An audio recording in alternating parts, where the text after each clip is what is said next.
ने। नवियां नवियां लगियां दे दिन अज भी चेते ने।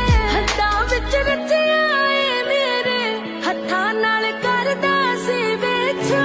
थोड़ा चिर होर बैठ जानी खौरे फिर मेल होण जानी।